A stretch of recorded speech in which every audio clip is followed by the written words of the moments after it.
Out here in the mountains, no one will find you. After all, you're just a stranger to us. Take care now." With a loud slam, my mother-in-law shut the door of her fancy RR. The sound echoed sharply in the still air. Gravel flew as the tires spun, and then she drove off, leaving me alone. Under the pale moonlight, I saw her face clearly for the first time. A cruel smile stretched across it, and her eyes gleamed with a dangerous light, like a predator watching its prey. She looked at me with confidence, as if she'd already won. "Why, Mom?" I managed to whisper, my voice trembling, but it disappeared into the night, drowned out by her triumphant laughter. Her laugh was unlike anything I'd heard before, stripped of kindness and full of malice. The cold winter wind brushed against my cheek as I stood frozen, watching her lean out of the car window. She pointed at me and laughed again. "Goodbye, dear Justine. No one's coming to save you. By tomorrow, you'll just be food for the wolves." Her words struck me like a knife made of ice, sharp and cruel. The roar of the RR's engine cut through the silence as the headlights slowly disappeared into the darkness.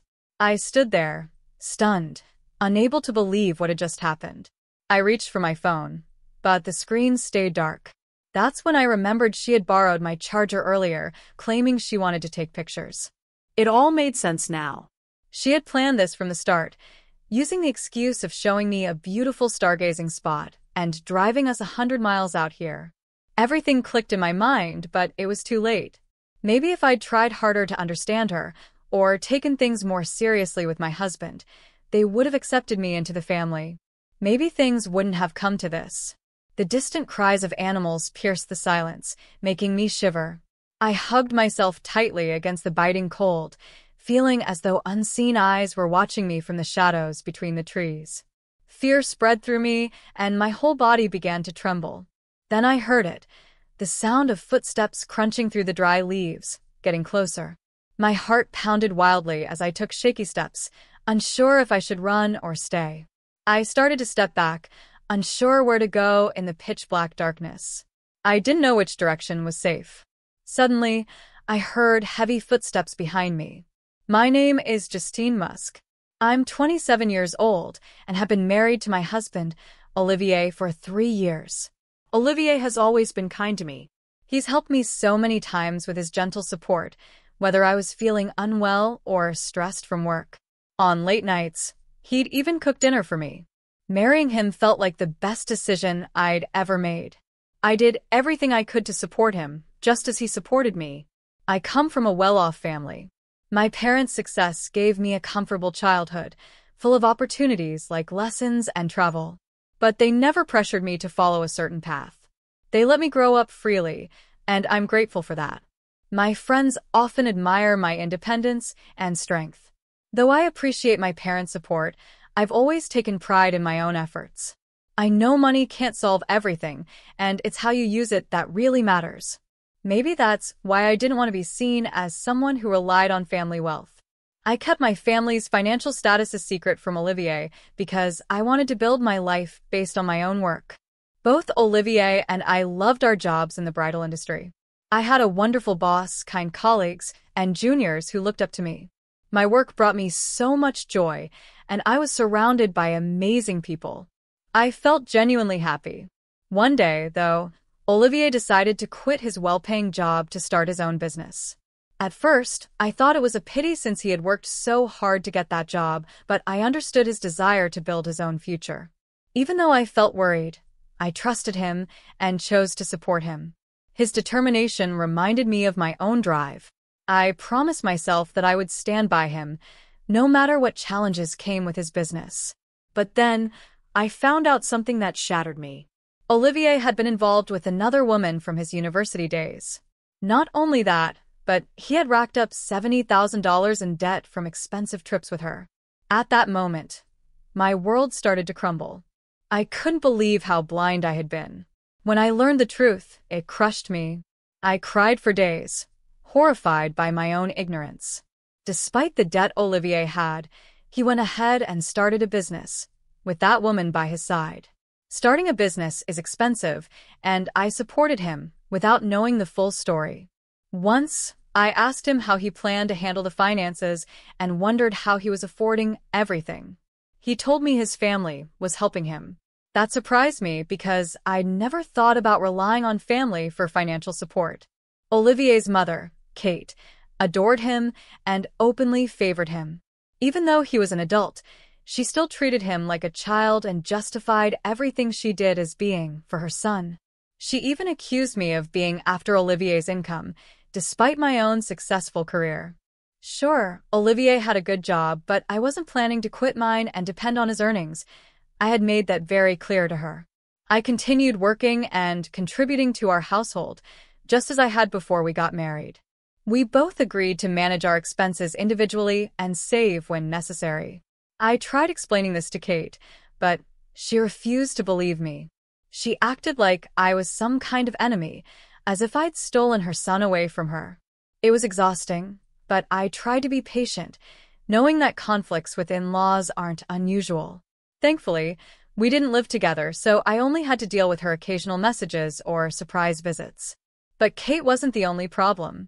Olivier's sister, Brittany, was just as difficult. Brittany didn't work and relied completely on Olivier's income.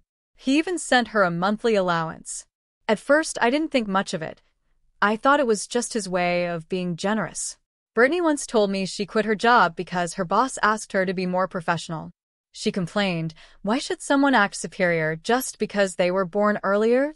She and I were close in age, but her attitude made me think, kids these days. It felt like she embodied the worst traits of Gen Z entitlement. Talking to her was draining, to say the least. I always had to be careful about how I acted around Brittany, trying to keep her happy.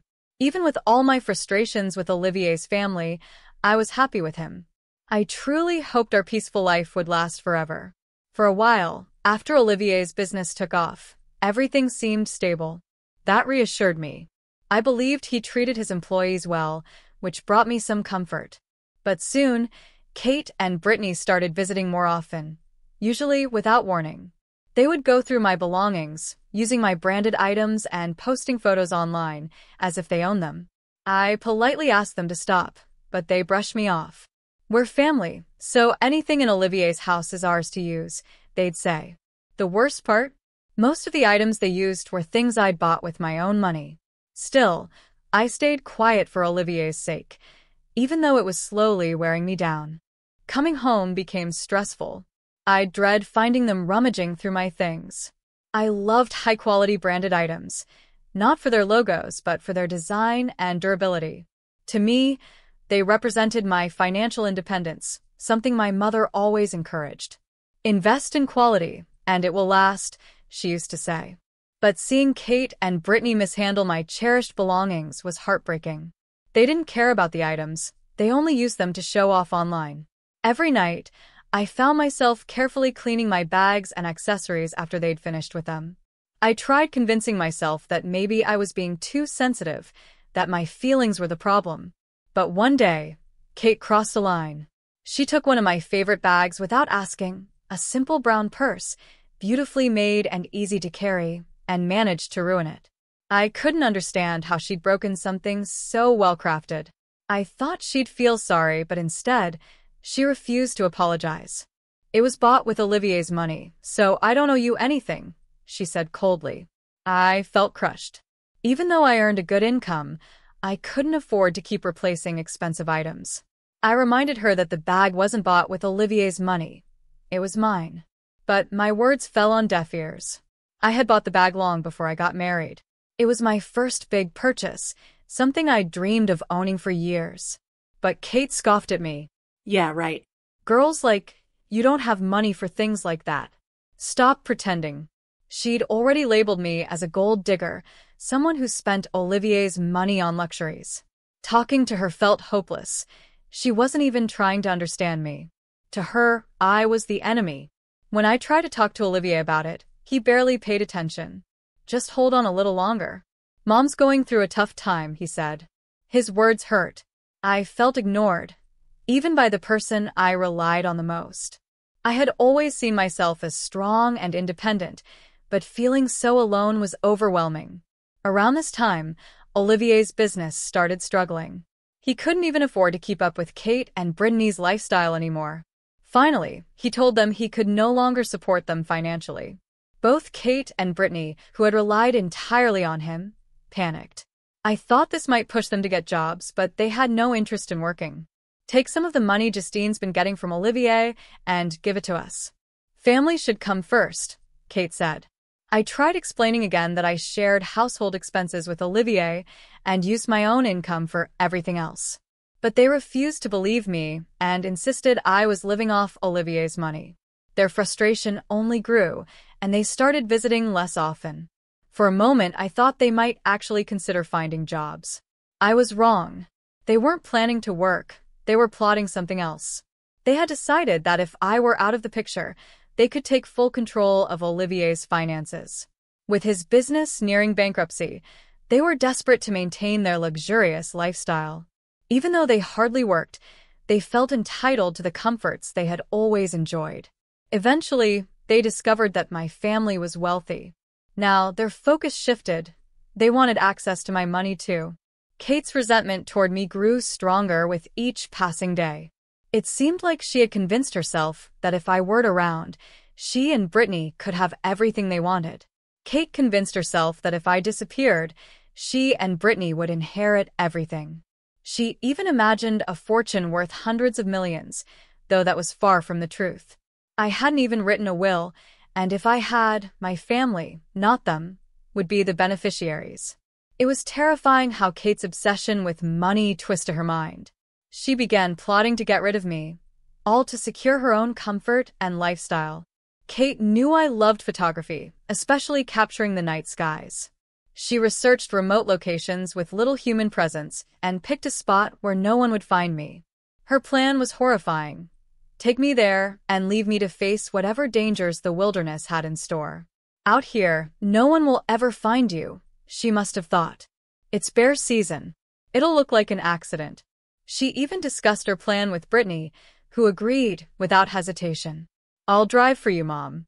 It's for Olivier, Brittany said, though it was clear this wasn't about Olivier. It was about them. The day of their plan, Kate called and invited me to go stargazing. It had been a while since they visited, and both of them seemed unusually kind and friendly. I heard you love taking pictures, Justine. There's a spot nearby with stunning stars, Kate said, showing me the location on her phone. It was a famous spot among photographers. I hesitated, but eventually agreed. On the drive, they acted strangely warm. Your hair is so beautiful, Justine. What shampoo do you use? Kate asked, smiling. I'm so glad to have a stylish daughter-in-law like you. I've always wanted a daughter. Their compliments and cheerful chatter about fashion and beauty made me feel uneasy, but a part of me thought maybe they were finally accepting me. By the time we reached the spot, I had started to relax, even feeling a bit happy to be included. I didn't realize it was all a trap. When we arrived, Kate and Brittany pointed out the stars. Go on ahead, Justine, they said. We'll grab some things from the car and join you. I stepped out, looking up at the stunning night sky. It was breathtaking, just as I had dreamed. But then I heard the car doors slam shut. I turned around to see them locking the doors. The engine roared to life.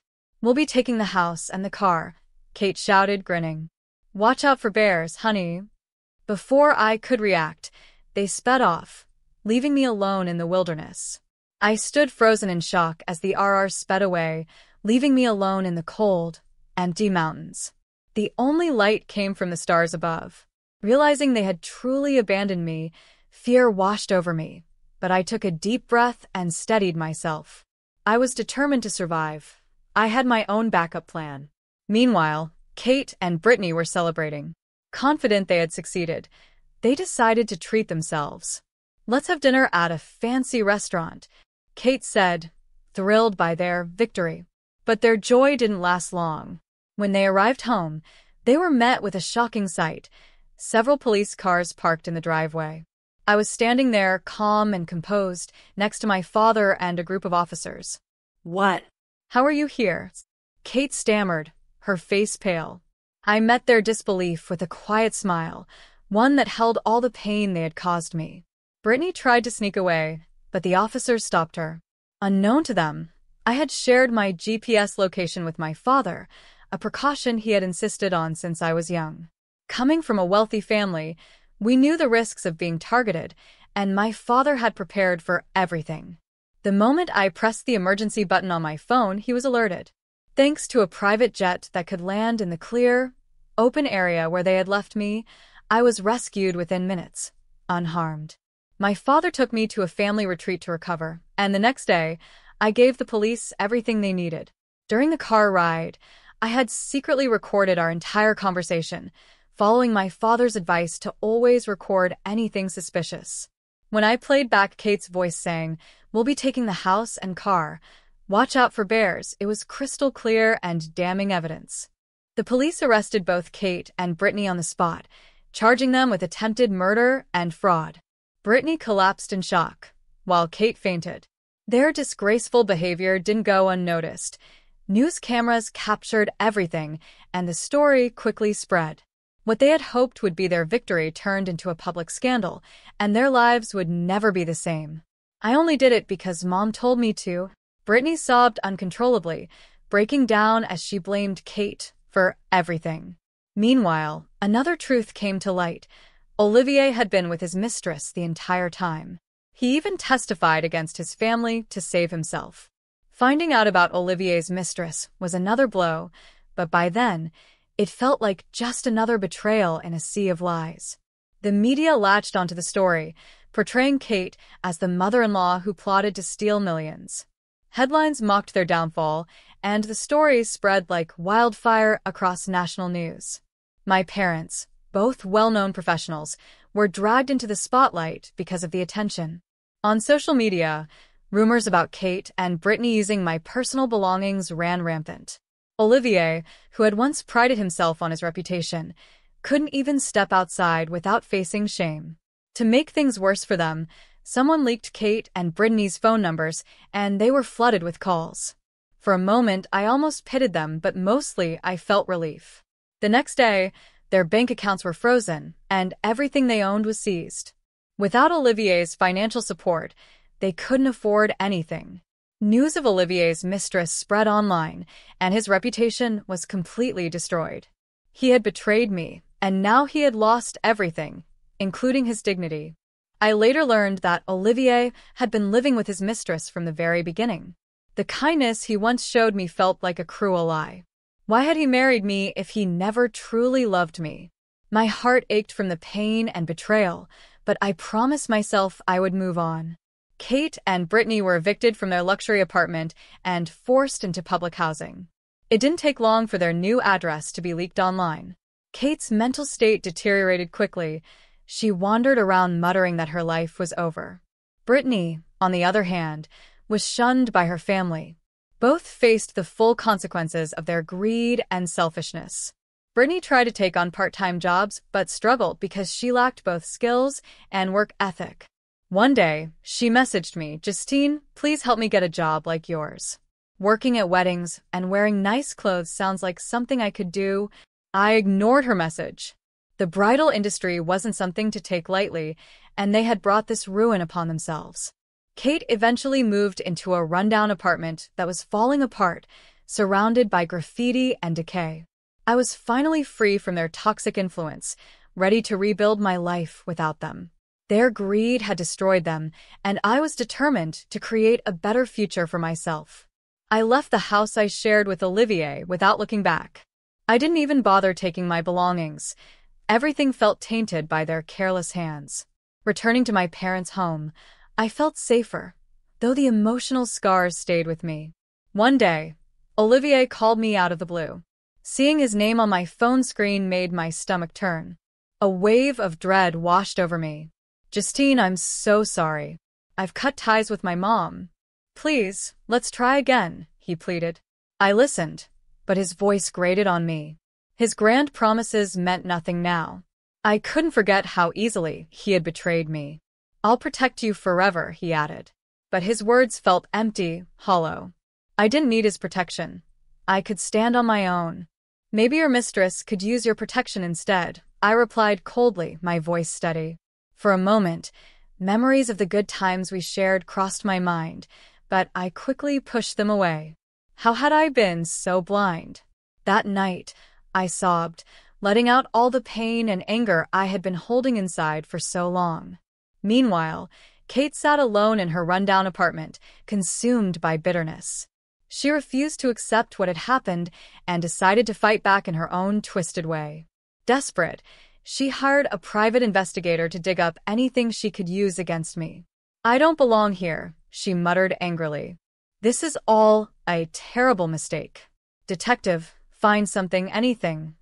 On Justine, the investigator found nothing incriminating, only details about my recent activities. But even that small amount of information made Kate's eyes light up with malice. "Justine has PTSD," she murmured to herself. "This is my chance. I'll make her pay for everything." Fueled by her desperation, she began plotting again. Olivier, equally miserable, supported her plan. "Mom, if you succeed, share some of the money with me. I want to build a new home by the coast," he said, clinging to his own selfish dreams. Completely unaware of their new scheme, I focused on rebuilding my life, trying to find peace and move on. One evening, as I began to settle into my new routine, everything changed again. I was walking alone when I saw Kate appear on the sidewalk. She looked worn out, her clothes shabby and her face gaunt, but a sinister grin spread across her lips. "Guess the bears didn't get you. Must have been freezing in those mountains, huh?" she sneered. Her sudden appearance brought back a flood of terrifying memories. My body began to shake as the trauma of that night resurfaced. The fear, the loneliness, the feeling of being abandoned. Kate pulled out her phone and pointed it at me, recording as I stumbled back, powerless and frozen in place. "I have you now," she hissed. "Pay me, or I'll spread this video all over the internet." Her threat made no sense, but the sight of her was enough to terrify me. My heart raced as she smirked, climbed into a waiting car, and disappeared, leaving me standing there, paralyzed with fear. Realizing I couldn't face this alone, I called my father. He was furious when I told him what happened, knowing how much pain Kate and her family had already caused me. Without hesitation, he used every resource at his disposal to protect me and uncover the truth. It wasn't long before my father discovered evidence of Olivier's illegal activities, including tax evasion and embezzlement. When confronted with the proof, Olivier had no choice but to confess. His mistress, Alicia, who had been living lavishly on his stolen money, was blindsided by the revelation. "You lied to me, Olivier. I didn't know my name was on those loans," she cried, her face pale with fear. "You always wanted more vacations, more luxuries," Olivier snapped back. "You said we'd have hundreds of millions." But their lies and manipulations had finally caught up to them. Olivier's accounts were frozen, and he lost everything.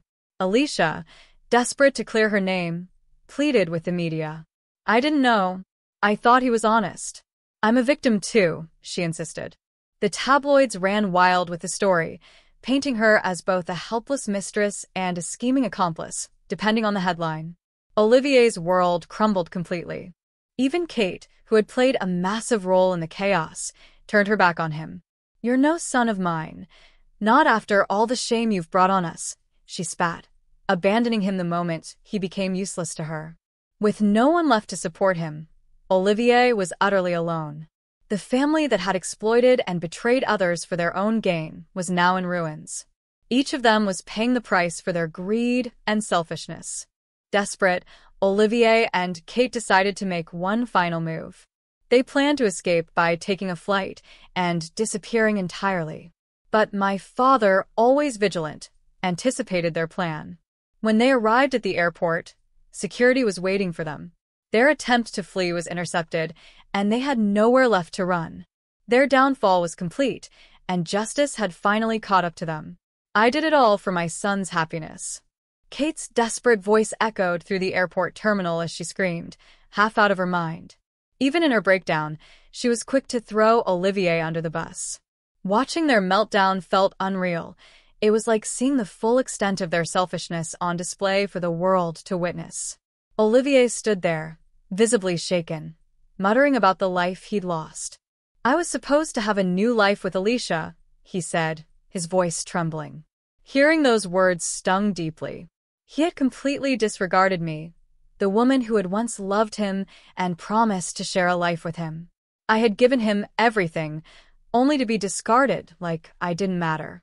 Looking back, I realized that betrayal was a rare experience for me. But Olivier's betrayal had cut deeper than anything I'd ever known. I knew it would take time for that wound to heal. As I watched from a distance, I saw Alicia take control of the situation. She held a press conference, announcing herself as the new CEO of Olivier's company. "I will restore the company's reputation and protect the livelihoods of our employees," she declared confidently. Despite her flaws, Alicia was now proving herself to be more capable than Olivier had ever been. While she moved forward, Olivier was stripped of everything: his title, possessions, and reputation. He was left with nothing, forced to live on the streets. Kate, meanwhile, spiraled into a mental breakdown, repeatedly muttering that Olivier had betrayed her. Their selfishness and greed had brought them to this point of complete ruin, leaving them to face the emptiness of their lives alone. Month by month, they struggled to repay their debts, a slow and painful descent into despair that was only just beginning. Watching from afar, I felt nothing but detachment. I had begun to heal from my PTSD, slowly regaining my strength and stability. For the first time in what felt like forever, I could laugh at the absurdity of it all, seeing a once powerful family fall so low. But my ordeal had given me a new purpose. I wanted to help others who felt trapped and helpless, those who had no one to turn to. My experience had shown me the toll toxic families could take, and I knew I wanted to create a safe haven for people in similar situations. Although I had to leave my job in the bridal industry due to my PTSD, I found new meaning in this mission. I wanted to provide others with the refuge I had so desperately needed. It was a fresh start for me, a way to turn my pain into something good. I shared my idea with my parents, and they supported me completely. They guided me through the steps I needed to take, understanding qualifications, legal requirements, and how to hire the right people. With their help, I gained knowledge, did online research, and worked on improving my skills. I started studying for certifications and talked to people who could give me advice. Slowly, my dream began to feel more real, and I found myself enjoying the challenge. The family retreat, where I had once been rescued, became the site of my first refuge center. We kept the location a secret, only sharing a phone number with those in need. I wanted it to be a place where people could escape without fear. Motivated by my desire to help others heal, I even earned a counseling qualification. When the refuge center finally opened, I felt a wave of hope. I wish no one would ever need to use it, but I knew that wasn't realistic. There would always be someone trapped in an unsafe situation, searching for a way out. I hoped my experiences could bring light to others in their darkest moments. Meanwhile, Kate, Brittany, and Olivier were still struggling with their financial troubles. They were paying for everything they had taken, reminder that debts must eventually be repaid. One day, a woman arrived at the refuge. She was escaping from an abusive family. I looked at her and said, "You've done well by getting out. I'm proud of you." She hesitated, then smiled through her tears. "Thank you. I thought it was all my fault." I reassured her. "It's not your fault. It's okay to feel the pain and to set boundaries. Here, you're safe. You don't have to worry about anyone finding you." My father's security company guarded the facility 24/7, making sure everyone was protected. It became a safe haven, not just for me, but for others who needed a fresh start. Over time, the refuge grew, welcoming more people who needed a family they could trust. I began to smile again, genuinely, for the first time in years. Helping others heal brought me peace and reminded me that even from pain, something beautiful could grow.